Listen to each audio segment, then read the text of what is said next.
Beharbari Outpost highest views of video কোনটো আৰু কিমান ভিউজ আহিছিল জানে আৰু Beharbari Outpost কেতিয়াৰ পৰা ষ্টাৰ্ট হৈছিল কোনে জানে বাৰু এনেকুৱা 10টা ফেক্টৰ বিষয়ে কথা পাতিম তো বলক ভিডিওটো আৰম্ভ কৰো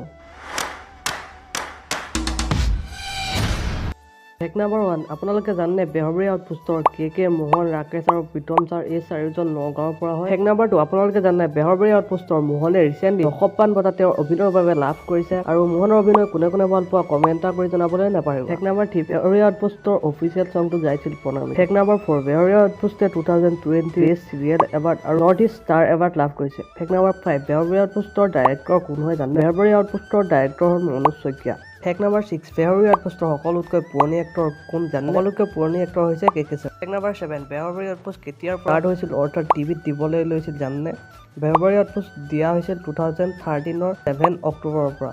Fact number 8 Beharbari Outpost সদায় দেখি থকা ছবিখন কোনে আঁকিছিল জানেনে Beharbari Outpost এই ছবিখন আঁকিছিল Utpal Hazarika Fact number 9 Beharbari Outpost highest views অহা ভিডিও কোনটো আৰু কিমান ভিউজ আহিছিল জানেনে Beharbari Outpost হাইষ্ট ভিউজ অহা ভিডিওটো হৈছে 840 এপিসোডৰ আৰু ইয়াত ভিউজ আহিছিল প্ৰায় 7 মিলিয়ন প্লাস অৰ্থাৎ 70 লাখৰ অধিক Fact number 10 Beharbari Outpost খন কেতিয়াৰ পৰা ইউটিউবত আপলোড হৈছিল জানেনে 2014 চনৰ ফেব্ৰুৱাৰী মাহৰ পৰা ইউটিউবত আপলোড হৈছিল